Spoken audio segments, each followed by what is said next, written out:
Israel Hamas మధ్య కాల్పుల విరమణ ఒప్పందం అన్నటువంటి ప్రతిపాదన ఏదైతే అమెరికా తీసుకొచ్చింది, అమెరికాతో పాటుగా యూరప్ దేశాలు తీసుకొచ్చినాయి. అది నడుపుతున్నది ఈజిప్టు, ఖతారు. అవి రెండు కూడా ఫెయిల్ అయినాయి. తర్వాత ఫ్రాన్స్లో చర్చలు జరిగినాయి. ఇదంతా అమెరికానే తెర వెనక నుండి నడిపిస్తోంది. అయితే ఆ తీవ్రవాద ముఠాలు ఏం చేస్తున్నాయి, ఓ పక్కన వీళ్ళతో చర్చలు జరుపుతూ రష్యాతో టచ్లో ఉన్నాయి. ఎందుకని, రేపొద్దున ఈ దేశాలన్నీ కలిపి తమ మీద దాడి చేస్తే రష్యా సపోర్ట్ లేదా రష్యాలో షెల్టర్ తీసుకోవాలన్నటువంటి వాళ్ళ ప్లాన్. లైక్ ఆఫ్ఘనిస్తాన్లో తాలిబాన్ల దగ్గర తీసుకున్నట్టే రష్యా దగ్గర షెల్టర్ తీసుకోవాలన్నటువంటి వాళ్ళ ప్లాన్. దాని పర్యవసానం వాళ్ళందరూ రష్యా చెప్పు చేతలో నడుస్తున్నారు. వాళ్ళు ఏం చెప్తున్నారు, రష్యా ఏముంటుంది, కాల్పుల విరమణ ఒప్పందం ఏం ఫైనల్ కాలేదంటుంది.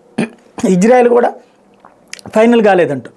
హమాస్ వాళ్ళు రష్యా చెప్పినప్పుడు మాత్రమే కాల్పుల విరమణ ఒప్పందానికి ఒప్పుకుంటారు. అప్పటిదాకా సాగతీస్తూనే ఉంటారు.